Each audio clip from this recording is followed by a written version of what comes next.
Olá, bom dia. Você, aluno de Investimentos 1, essa é a nossa disciplina aqui de Business, né? Da FEAC, hoje 24 de maio, desculpa, nosso quinto encontro. E, claro, sempre seguindo o nosso cronograma, né? Muito bem. Na nossa aula do dia 19, quarta-feira, a gente terminou somando os encontros de segunda e quarta, 17 e 19, a gente concluiu, digamos assim, uma palestra sobre mercado financeiro brasileiro, sistema financeiro nacional e, na sequência, mais especificamente, o mercado acionário brasileiro. E a gente terminou com uma dinâmica, né, em que eu havia proposto para vocês que vocês montassem portfólios com até 7 ações do mercado fracionário, computando para efeito de exercício, que a gente vai até o fim do semestre e que a gente realizou uma compra no fechamento do dia 20 de maio. Muito bem. Eu aqui, então, começo essa aula de hoje mostrando para você a minha carteira, o meu portfólio, tá? Vai ficar registrado, eu vou mandar para o líder, para mandar para vocês, e aí concorro na dinâmica junto com vocês. Tá bom? Muito bem. Então, vamos lá. Vou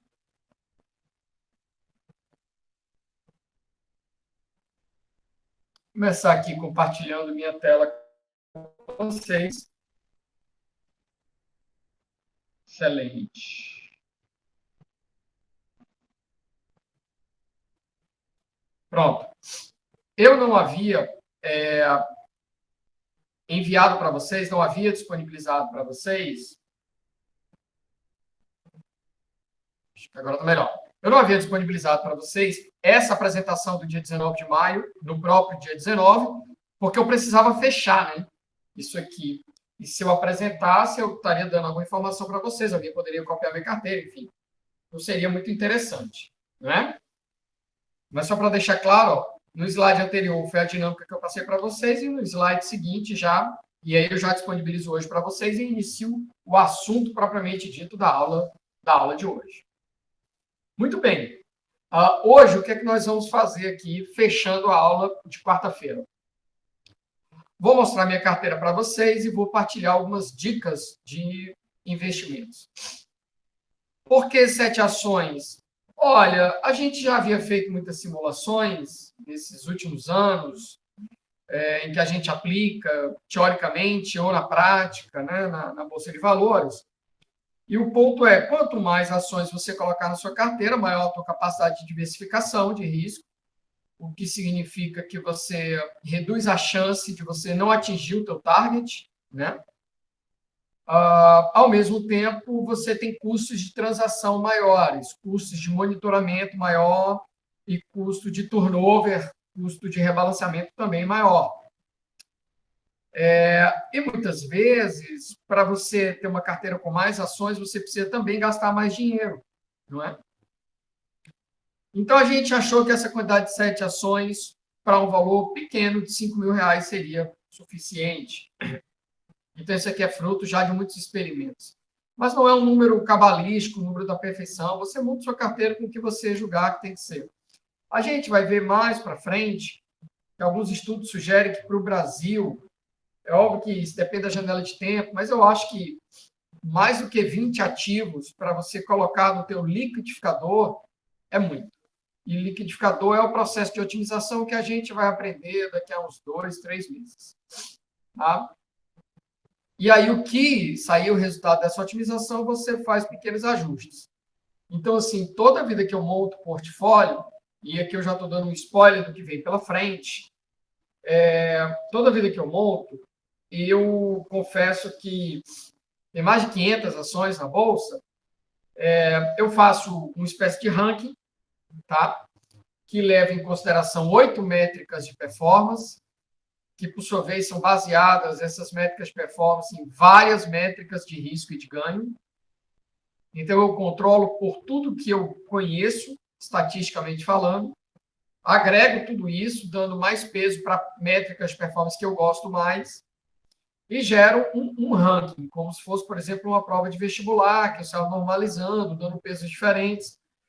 e eu gero um ranking, do primeiro até o 500.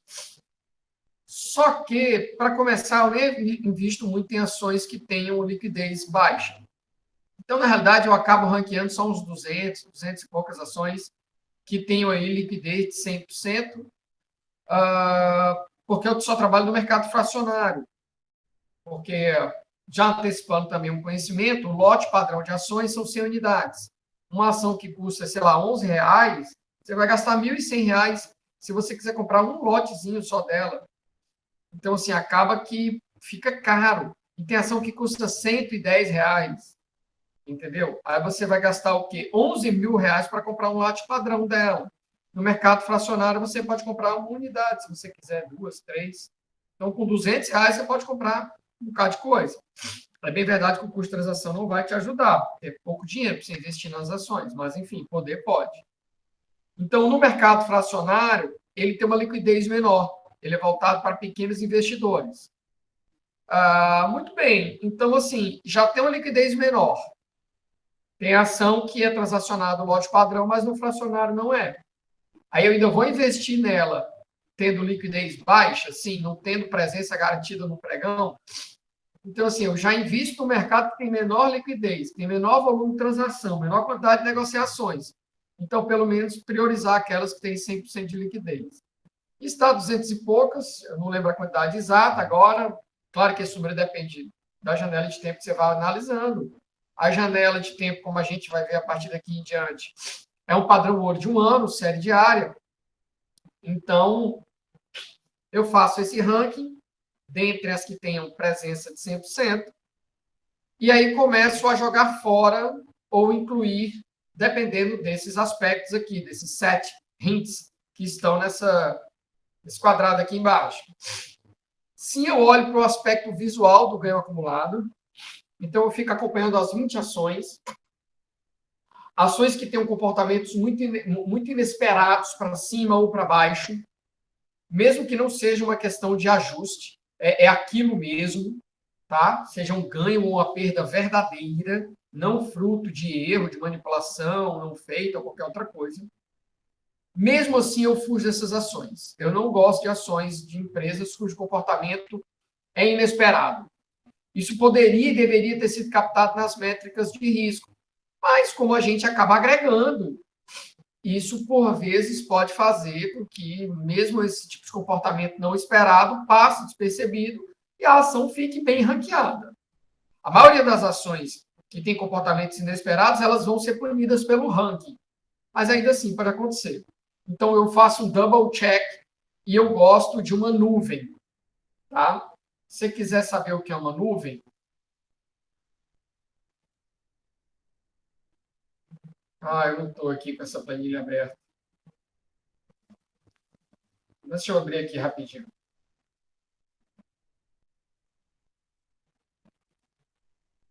Não demora muito. Então, voltando ao meu ponto. Eu olho para esse aspecto visual acumulado e eu vou punir aquelas ações que têm comportamentos inesperados. Tá? Esse é um ponto.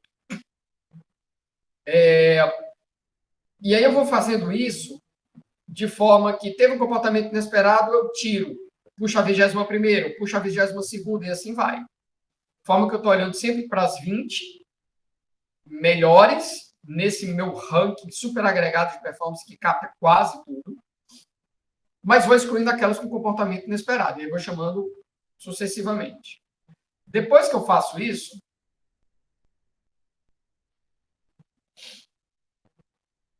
só um instante. Muito bem. Isso aqui é uma super planilha, né? Que assim que eu atualizo os dados, ela me calcula várias coisas. Pronto. Isso aqui é um gráfico, tá? Deixa eu dar um zoom maior para você. Isso aqui é um gráfico de ganho acumulado das 20, já selecionadas por mim. Tá? Note que elas têm uma nuvem em comum. Tá? Paulo, e o que é que destoa? Rapaz, se eu puxar aqui a segunda ação, por exemplo. Deixa eu puxar aqui a primeira. Pronto. A primeira vem aqui do nada ela dá um papoco lá para cima. Ah, Paulo, pode ser uma questão de ajuste que não foi feito. Pode.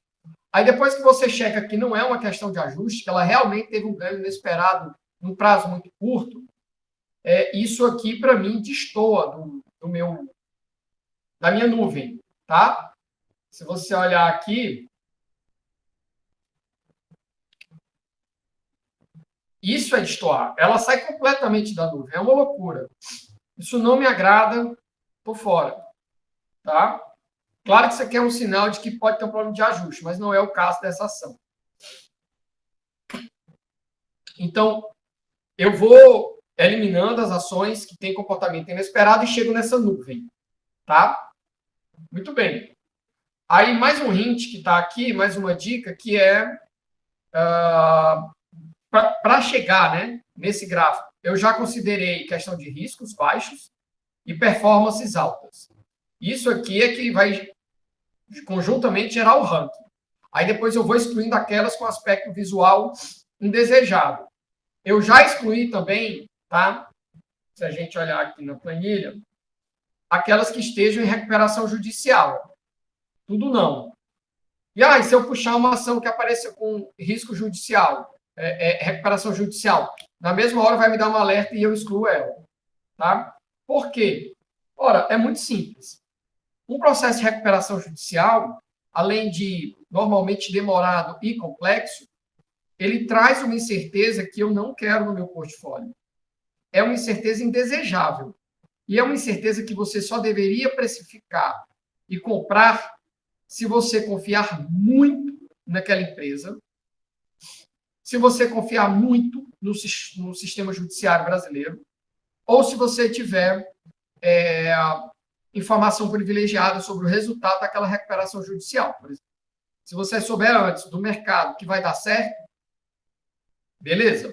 Mas se não, é uma incerteza indesejada.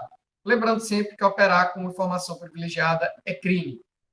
Eu não tenho informação privilegiada, portanto, teve recuperação judicial, eu excluo também. Esse é um hint muito importante que você deve sempre levar em consideração. Daí a necessidade de você ter uma base de dados que leve em consideração dados cadastrais. Eu vou já mostrar os dados cadastrais que eu vou disponibilizar para vocês. Aí, um outro ponto que você pode ter prestado atenção aqui na planilha é o seguinte, Paulo, mas eu estou vendo aqui ações que estão aqui no ranking 38, 40, chegou até a 49. Por que você precisou sair das 20 primeiras? Porque você foi excluindo quem tinha comportamento inesperado. Ok. Precisou chegar até a 49? Não. Na ordem de 20 e tanto, 20 alto, eu já consigo uma nuvem homogênea. Mas aí entra outro hint que para mim é fundamental.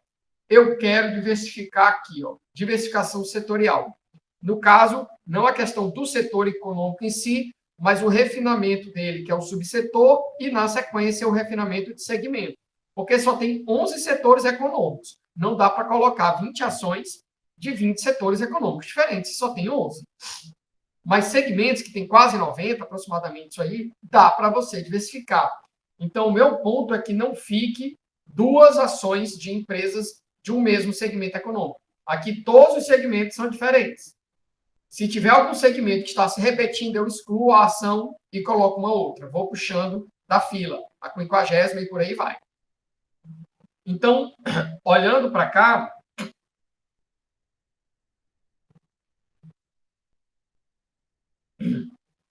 vamos lá. Eu construo um ranking que leva em consideração risco, performance. Depois eu quero uma nuvem homogênea. Excluo quem tiver em recuperação judicial. E excluo também empresas que tenham, sejam do mesmo grupo, né? Ações de empresas do mesmo grupo, tipo, sei lá, Petrobras, Petri 3 e Petri 4. Meu amigo, tudo é Petrobras, tudo é o mesmo fundamento. Então, não faz sentido a NPN ou Unity de uma mesma empresa. Então, eu excluo, deixo só uma. Mais do que isso. Quando eu tenho tempo, eu olho para o board de certos grupos empresariais. E se tiver elementos em comum, eu também excluo, porque é uma fonte de risk driver comum, e eu quero fugir de risk drivers, eu quero diversificar. Então, por exemplo, eu nunca gostei das empresas do Ike Batista. Nunca gostei. Achei sempre um picareta de marca maior, tá? Um empresário, enfim, que eu não gostava. Achava que havia picaretagens naquela condução. Não acreditava naquela biografia, tá? Não acreditava, simplesmente assim.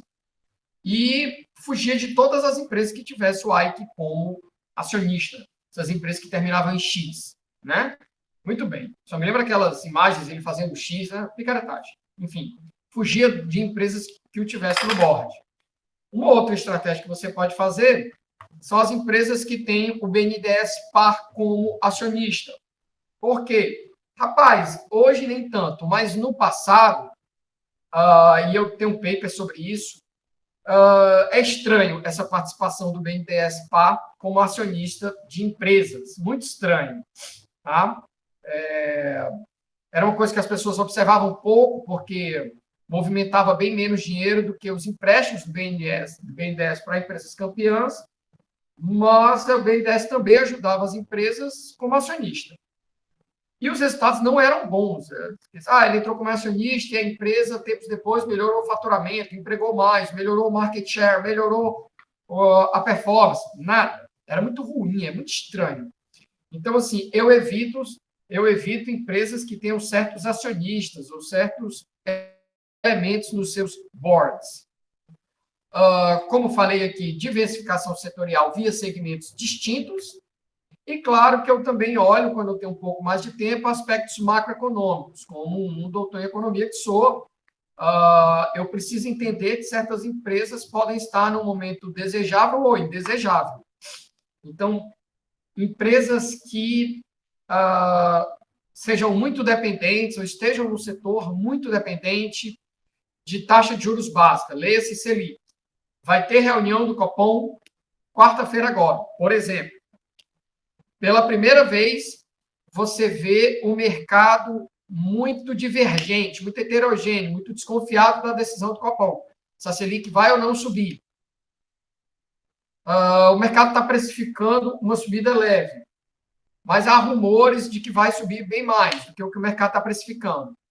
Essa notícia, se ocorrer de maneira não precificada, de maneira inesperada pela maioria do mercado, vai gerar consequências no dia seguinte, à abertura do mercado, após a decisão final do Copom. É uma informação privilegiada que, obviamente, eu não tenho.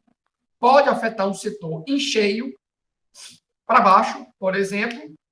Então, eu entendo que não é um momento oportuno para investir em ação de empresas daquele setor que pode ser prejudicado por uma informação que vai ser revelada necessariamente essa semana e uma informação que não está muito clara que o mercado está conseguindo precificar ex-ante.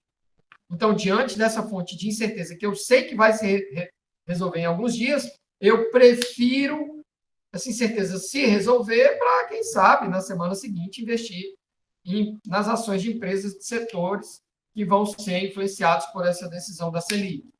Isso não quer dizer que eu tenho que fazer isso todo mês, ou a cada 45 dias, quando o Copom se reúne. Basta entender que, às vezes, a decisão do Copom está mal precificada, está muito incerta. E, por vezes, não. Tá? Então, eu olho muito para essa questão de aspectos forward-looking, de timing. Vai anunciar o PIB do Brasil no fechamento do ano passado. E alguns setores são mais sensíveis a isso. Eu tenho um paper também mostrando que setores são sensíveis a mudança de expectativa das principais variáveis macroeconômicas.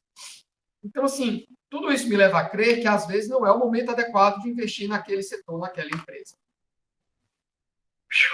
Satisfeito esses 7 hints, eu elejo minhas 20, e coloco num liquidificador. O liquidificador, professor Paulo, no liquidificador. Entendo. E aí? Olha, feito isso, o liquidificador vai me dar um vetor de pesos. Soma 100%, não pode ter zero. No momento adequado, eu vou mostrar esse liquidificador para vocês. Ele tem outras restrições lá dentro. E aí, depois eu saio ajustando, porque muitas vezes ele, dependendo da otimização que eu quiser, minimização de risco, maximização de portfólio, ou maximização da minha preferência de investidor, tudo isso a gente vai ver no curso, pode ser que ele, muito comumente, vai me dar assim, 1% numa ação, 2% na outra. Não faz muito sentido eu ficar carregando uma ação, uma carteira com 18, 19, 20 ações, com merrequinha em cada uma delas, quando eu estou investindo 5 mil. Então, depois dessa primeira rodada, eu disse, olha, essas ações aqui que você deu pesos abaixo de 5%, eu vou zerar, vou dizer para ele no problema de otimização que a resposta daquela ação é peso zero, peço para ele rodar de novo. E assim eu vou fazendo até a hora que ele me dê apenas 7 ações com pesos estritamente positivos. E aqui está a minha carteira, que levou em consideração dados de até, acho que 14 de maio, tá? Eu não cheguei nem a atualizar a semana passada, tá? Eu baixei para 14 de maio, que foi sexta-feira, então a minha carteira está valendo a partir de 17 de maio, tá? Óbvio que vou concorrer junto com vocês, a partir do fechamento de sexta-feira, né? 20 de maio, quinta-feira, desculpa, 20 de maio. Mas a verdade é que eu montei essa minha carteira com informações até 14 de maio, sexta-feira, que vai ser a base de dados que a gente vai usar daqui para frente. E aí, quando você olha para a minha carteirinha, ela tem as informações que eu julgo necessárias, tá? Código de negociação, que é o código-chave. Com esse código aqui, mais importante que o nome da ação, é o código-chave. Com esse código-chave aqui, você vai lá no teu home broker e bota lá, UNIP 3F. Acabou, meu amigo. Esse código é universal. Não tem o que fazer. Tá? Então, os códigos, os nomes das ações, das empresas, desculpa, o segmento econômico a que pertencem, tá? Petroquímico, rodoviário, químico diverso, material, equipamento e construção, agricultura, minerais metálicos e madeira. Empresas aí, às vezes, muito conhecidas como Vale, o Eucatex, uma Unipar e outras que a gente nem conhece muito bem, que não parecem ser das mais, né, difundidas no mercado, como essa frase ali, terra, santo, água, e por aí vai. Mas, enfim, é o que o meu portfólio deu. Note que não é uma análise muito baseada no... eu estudei o fundamento de cada uma delas. Não, eu estudei séries estatísticas. Aqui a gente vai ver uma disciplina baseada só em fundamentos extraídos de maneira automática a partir das séries temporais das empresas. E muita estatística dentro, mas é muita estatística. Tá certo? Não há, por exemplo, análise dos balanços aqui, mesmo sendo essa uma corrente muito interessante. Tá? Uma informação muito útil. A quantidade de ações a se comprar. Porque não adianta você chegar e dizer, 20% do meu portfólio em Unip. Até você fazer a conta que 20% de 5 mil reais é aproximadamente 1.000, que ela fechou o último dia, no caso 14 de maio, a R$ 73,78, que isso dá para comprar 13 ações, e que com isso eu vou gastar 959, porque se eu comprar uma 14ª já vai passar de R$ 1.000, que é 20% de 5 mil, muito trabalho. Eu já faço isso automaticamente, quando eu tenho informação. Então, o que é que eu preciso? Dessa coluna do meio aqui, código-chave da ação, e essa segunda coluna aqui, quantidade de ações a se comprar. Então, se eu tiver lá no 13, no home broker, eu boto 13 e o NIP 3F. 65 FRAS 3F. Até 45 EUCA 4F. That's it. Fim de papo. Essa carteira, ignorando custos de transação, tá? Porque eu não estou aqui colocando qual é a minha corretora, não estou colocando nenhuma taxa, tá? Essa carteira aqui deu R$ 4.793,07. Na hora que você botar lá os custos de transação, vai depender da sua corretora, se as taxas são por ordem de compra ou um percentualzinho em cima do valor, vai depender muito de cada uma, mas, enfim, não vai passar de R$ 5.000. Missão cumprida, portfólio gerado, preço satisfazendo o meu critério de 5 mil, satisfazendo as 7 pilares, os 7 hints que eu mostrei aqui para vocês. Isso aqui não tem lugar nenhum. Isso aqui, para mim, é uma informação valiosíssima. Trabalhosíssimo fazer isso aqui também. E digo mais, a gente monitora. Monitora como? Tem um monitoramento que eu faço ex ante, ex post, né? Assim, o que é que pode acontecer? Eu vou monitorando ao longo do tempo, não é nem ex post, é ex ante e durante. Mas aqui eu vou dividir com vocês apenas um exercíciozinho simples de previsão, tá? Que mostra que minha carteira deve em um mês, ou seja, de 17 de maio até um pouquinho depois de 14 de junho, não sei exatamente qual é o último dia que está aqui, tá? deve aí, acho que é 15 de junho, mais ou menos. Ah, não, 17 de junho, desculpa. De 17 de maio a 17 de junho, deve perfazer aí quase 10%. Isso é o esperado. E aí eu vou ficar, claro, controlando por esses limites mínimo e máximo, ambos computados com um grau de confiança de 95%, supondo aqui um movimento browniano normal. É uma premissa forte, é verdade, mas é melhor do que nada. Tem como refinar isso também, tá? Automaticamente eu não fiz isso, mas eu sei que tem como você refinar isso, identificando qual é a distribuição de probabilidade acertada, mais adequada dessa variável aleatória, que é o retorno líquido nominal diário do meu portfólio. Tá? Então, assim, eu tenho que botar essas duas bandas, porque quando furar para baixo, eu devo ficar monitorando com mais atenção, porque pode ser um indicador de que alguma coisa estruturalmente mudou, e aí é importante isso, porque pode ser o caso de você botar um stop over para permitir ladeira abaixo, como pode ser também um exercício de paciência, sangue frio, de meu amigo, furou, mas vai voltar para o equilíbrio. E na maioria das vezes volta, a não ser que tenha acontecido algo estrutural. Se forem simplesmente dias ruins, choques que aconteceram, enfim, em uma ou mais empresas, volta. Se for algo estrutural, fura para baixo e não necessariamente retorna. Assim como eu começo a observar para cima também. Porque eu não digo nos primeiros dias, mas lá pelas tantas, na metade do caminho, comecinho de junho, furou 11% esperado. Rapaz, furou 11. O meu ganho esperado para até o final do mês era 10. Furou em 11. Se for algo estrutural que veio para ficar, mudou de patamar. Mas se for choquezinho, furou para cima, eu sinto que é uma questão de momento, daqui a pouco vai retornar para dentro da minha zona aqui de conforto, eu vou lá e realizo. Problema nenhum. Garantir lá meu ganhozinho superior a 10%.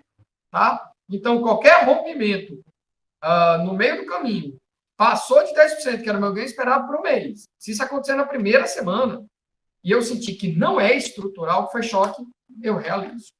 Tá? E com isso, a gente encerra a aula do dia 19. Esse PowerPoint já vai ficar disponível para todos vocês, tá? Muito bem. Mas vamos entrar na aula de hoje, né? Aula 5. Vamos...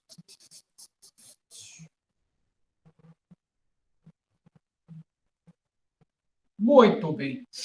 Vamos ter nos próximos dias aulas 5, 6 e 7, ou seja, aula 24, 26 e 31 de maio. São 3 aulas muito interligadas, tá? As aulas da semana passada eram interligadas, uma continuidade da outra. Hoje a gente dá uma quebra e começa um novo assunto, tá? Que é começar do começo. A gente deu vários spoilers da disciplina. E nos próximos 20 minutos, eu vou começar com você esse novo assunto que vai ser continuado nas próximas 2 aulas. Então, assim, as aulas do dia 24, 26 e 31, tudo junto e misturado, tá? E a gente vai segregando para não ficar muito cansativo. O que é que a gente vai ver, professor, nessas próximas aulas? Hoje, a gente começa com base de dados, dados cadastrais, tabela dinâmica, vai fazendo ajustes e aprende a calcular os retornos, que são a nossa variável aleatória. E o retorno, a nossa variável aleatória, é objeto de estudo a partir da aula 8, quando a gente vira um novo capítulo nessa disciplina. Tá? Muito bem, queridos. Aqui vou ensinar para vocês como é que a gente extrai os dados. Vamos começar pelo começo. E não se preocupem que, de tempos em tempos, a gente vai ter aulas de revisão em que eu pego... Gente, lembra? Quem não assistiu aquela aula do dia 24 de maio, ó, extrai o dado assim da B3 e por aí vai. Tá? De onde é que a gente vai puxar os dados? De uma fonte confiável, da fonte raiz, da B3. Professor, eu queria puxar de uma base como o UOL, Yahoo, blá, blá, blá, blá, blá, blá. A vida é sua, você faz o que você quiser. As consequências também são suas. Se você seguir o meu conselho, você puxa da B3. Simples assim. Aí é o padrão ouro. É a fonte raiz. Tá? Vai te dar mais trabalho, porque você precisa manipular. Mas aí é bom porque você confia no que está sendo feito. Não acredita em bases de terceiros que, na maioria das vezes, todas elas, até economática, eu já achei erro. Então, eu não confio. Eu prefiro eu fazer. Né? Aqui está o linkzinho, tá? Mas eu vou aqui mostrar só essa tela para você e já vou lá no site da B3 fazer com você um exercíciozinho, tá? Como se a gente estivesse junto em sala de aula. E aí vou te mostrando que informações a gente precisa, tá bom? Muito bem, meus caros. Quando você entrar no linkzinho, você vai ver isso aqui, ó. Esse layoutzinho que eu estou te mostrando aqui, ó. Opa. Nossa, apanhando aqui hoje. Desculpa. Vamos lá. Você vai ver esse layout aqui, ó. Tá? E aí você pode escolher um ano, que pode ser um ano passado, eles têm desde 1980 e alguma coisa. Pode ser o ano corrente, e aí ele vai dar até o último dia disponível. Lembrando sempre que quando a bolsa fecha ali no final da tarde, os dados daquele dia que acabou de fechar só vão ficar disponíveis tarde da noite, tá? Então, se você for fazer isso no começo da noite, pode ser que o dia em si onde você esteja ainda não esteja puxado. Você pode puxar meses, como pode puxar um dia específico. E aí vai vir um arquivo em TXT. Se você puxar um ano, é muito pesado. Então, assim, não estranhe isso. Se você puxar um ano, dependendo da tua máquina, vai demorar algum tempo para abrir esse arquivo TXT. E aí, de cara, eu sugiro que você dê um Ctrl A e jogue direto no Excel. E aí, reze para que dê na quantidade de linhas do Excel, né? Que é 1 milhão ou alguma coisa parecida, né? Por quê? Porque, dependendo do ano, 2019 não foi o caso, mas 2020 teve muita transação, ativos novos, muita informação. Quando você joga do TXT para o Excel, ele dá problema na quantidade de linhas. E aí você tem que botar em mais de uma planilha. Tá? Ou então você faz isso mês a mês. Pode ser também. Tá? Vamos lá para Excel. Eu vou te mostrar isso aqui, ó. O layout do arquivo. E vou partilhar com você também arquivos da B3 que são importantes, como esse layout em PDF, para você aprender o que é que consta no TXT da Bolsa de Valores. Tá? Mas só antecipando aqui, das colunas 3 a 10, a data, que vem no formato estranho, a gente tem que aprender a manipular. O código da ação, isso é fundamental, está entre as colunas 13 a 19. Isso também é importante, informação. O que é que eu quero? Data, código da informação, fechamento e volume. O resto para mim não importa. Tá? Volume está entre 171 e 188. Cotação entre 109 e 121. Precisa decorar isso? Não, não precisa. Tá? E o código da ação, desculpa, o código do mercado onde ela está sendo operada, tá? Aparece entre as colunas 11 e 12. Tá? E a gente precisa ficar ligado, porque toda vez que o código for 02 é o lote padrão. Se for mercado fracionário, o código é 96. Mãos à obra. Vamos lá no site da B3.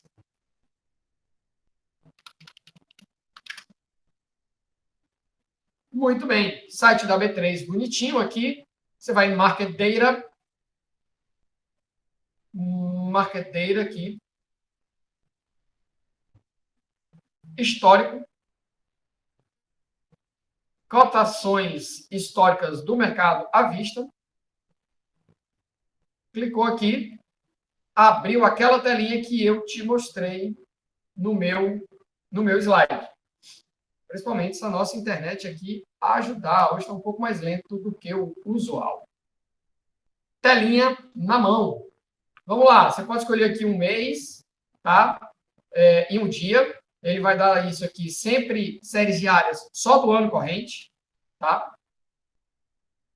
Mês aqui, fechou o mês, já está disponível. Maio ainda não está disponível, como você pode ver. Então, ele dá aí os últimos 12 meses, desde que já estejam fechados. E ano, ele puxa inclusive o ano corrente. Óbvio, até a última data disponível. E ele vai fazer isso desde 1986.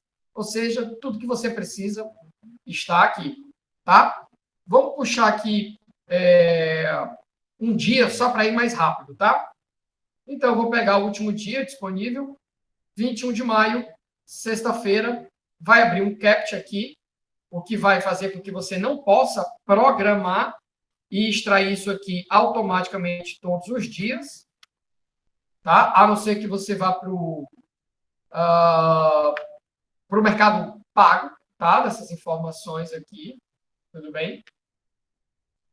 Se você pagar, aí você passa a ter esse serviço de forma que você possa automatizar isso aqui. Mas o que importa é isso aqui, ó.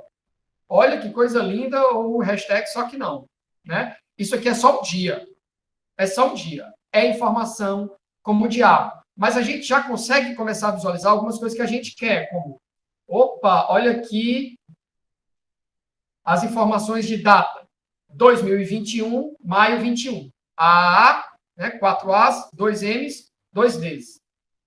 Mercado aqui, lote padrão. Código da empresa. Código-chave da ação. E aqui uma enormidade de números que você precisa saber o que diabo é isso. Tá vendo? Onde é que está o preço, onde é que está o volume, onde é que está o que eu quero. Não é? Muito bem. Eu gosto sempre de aulas curtas, a gente vai se encaminhando aqui para o final dessa aula com quase uma hora também. Não se preocupe que a gente continua quarta-feira de onde a gente parou, tá? Mas só para dar aqui, ó, um Ctrl C. Vamos pegar aqui uma pasta nova, joga aqui, ó, Ctrl V, bonitinho para você. Eu sei que está pequenininho, tá? Mas eu já vou te dar não só o passo a passo, como eu já vou te dando as pastas prontas também. E aí, tudo que a gente precisa é, ó, apaga a primeira linha e a última linha, seleciona tudo, vem aqui em dados, texto para colunas, largura fixa, e aí, vamos lá. Eu vou cortar no 2, eu vou cortar no 10, pronto. De 3 a 10 eu isolei a data. Eu vou cortar no 12, porque 11 e 12 é lote padrão ou mercado fracionário, dentre outros tipos de ativo que no momento não nos interessa. Vou cortar no 19, com isso eu tenho o código da ação. Vou cortar no 108 até o 121, porque do 109 até o 121 eu tenho a cotação de fechamento. Vou botar no 170 e vou botar no 188, porque do 171 ao 188 eu tenho o volume. Pode concluir. Vou excluir a primeira coluna, ela não me importa muito. Eu vou manter a segunda aqui, porque para você saber se é lote padrão ou não. Aqui fica o nome da empresa e um bocado de outras coisas, não me interessa. Essa coluna aqui também não me interessa, essa daqui também não me interessa. Excluir tudo. Vou formatar aqui a data de maneira que ela fique melhor. Vou botar aqui. Opa! Formatei, tá bonitinho.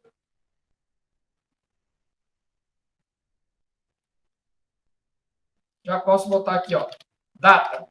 Claro que só tem 21 de maio, né? Porque eu só peguei um dia. Mas quando você pega um mês, por exemplo, você tem que saber qual é a data bonitinho, né?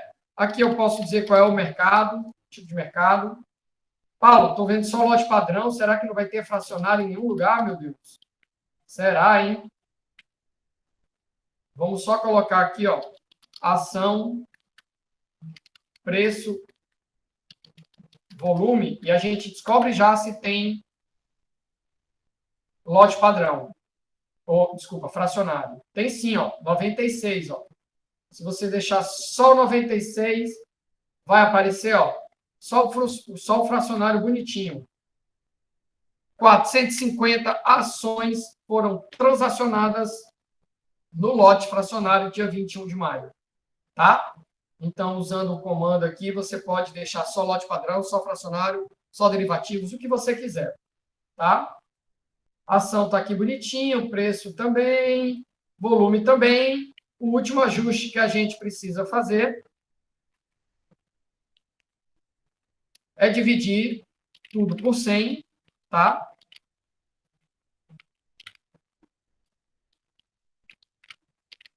Dividir por 100. Joguei de volta aqui. E agora, preço bonitinho, volume bonitinho, tudo lindo e maravilhoso para você, tá bom? E a partir daqui, claro, a gente pode ir desenvolvendo as nossas tabelas dinâmicas, tá? A tabela dinâmica faz mais sentido quando a gente tem mais de um período, tá? Tem mais de um dia. Qual é o meu objetivo aqui?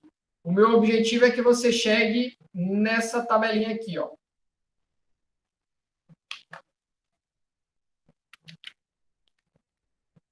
Aqui tem uma série de informações, eu sei que pode estar pequenininho aí para você, tá?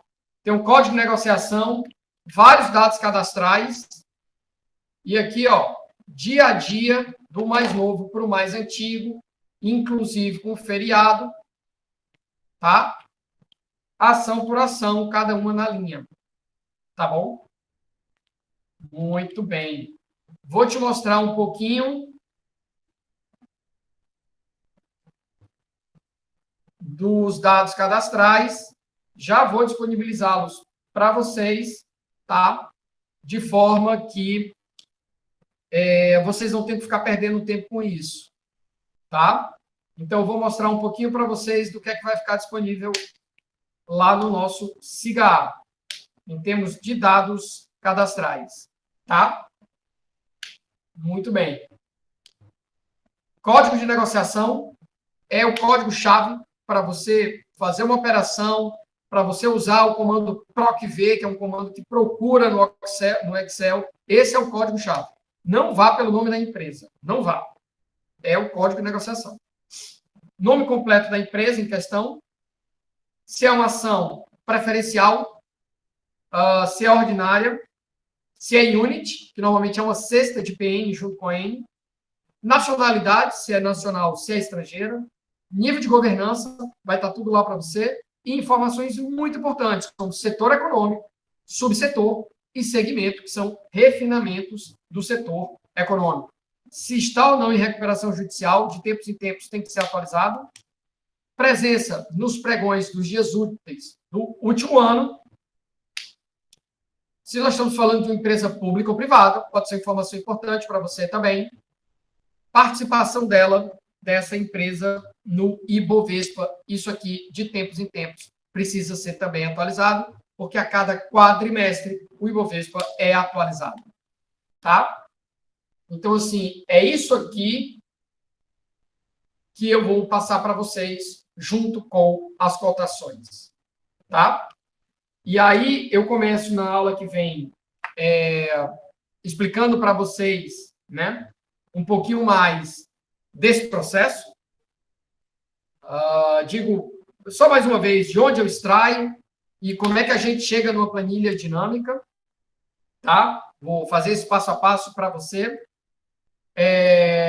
E aí, na sequência, a gente vai fazer os ajustes necessários, tá bom? E a gente vai entrar no assunto na sequência, que é cálculo de retornos. E aí vamos ficar 2 aulas com cálculo de retornos, que é a nossa variável aleatória. Tá?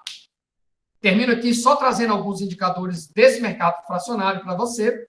Trouxe aqui desde dados mais atuais, como dados de um mês qualquer, que eu puxei aqui como agosto de 2019, tá? O volume transacionado no mercado fracionário, que vai desde 40 milhões num dia mais tranquilo a mais de 90 milhões num dia mais agitado, o que é troco para a Bolsa de Valores.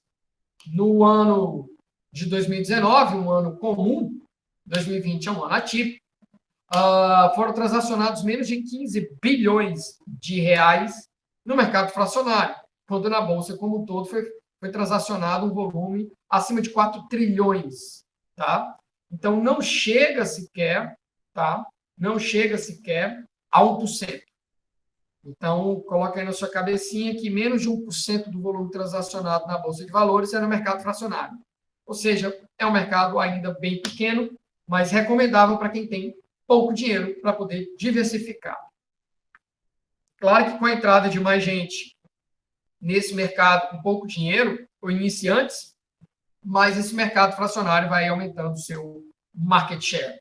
Tá? Mais de 500 ações no último ano tiveram transação não só no lote padrão, como no mercado fracionário. A ação mais barata que eu vi lá, 58 centavos. A mais cara, R$ 290. Mediana, preço mediano, né, que separa da mais cara para mais barata. Isso aqui são dados de 14 de maio, tá? O último dado da minha amostra, né? R$ 18,94. E aí tem também o quartil 1 e o quartil 3. Isso é só para você ter uma ordem de grandeza. Mas raciocínio que esses preços fossem exatamente os mesmos do lote padrão, e a diferença é pequena. Preço mediano das ações no Brasil, quase R$ 19. Uma unidade. Lote padrão, 100. Isso dá o quê? R$ 1.900. Ou seja, mediana, uma ação, quase R$ 1.900. Quase 2.000, vai, vamos arredondar. Para você botar aí, sei lá, 5 ações com preço próximo da mediana, nós já estamos falando de R$ 10.000. Não é todo mundo que tem R$ 10.000 para investir na Bolsa e quer diversificar. Só com 5 ações. Imagine se fosse mais. Tá joia? Bom, essa foi uma aula em que a gente finalizou a aula passada, dia 19, já iniciou esse novo assunto, que é extração de dados e manipulação no Excel. Eu volto um pouco nesse aspecto da manipulação na aula agora de quarta-feira, dia 26, e dou sequência com a parte de ajustes, e aí você vai deixar a sua base azeitada para quê? Para que você possa começar a calcular o retorno. Retorno, que é a nossa variável aleatória, assunto do nosso 8º encontro no dia 2 de junho. Tá joia? Vou encerrando essa aulinha por aqui. Forte abraço, que Deus nos abençoe. Até quarta-feira, tá?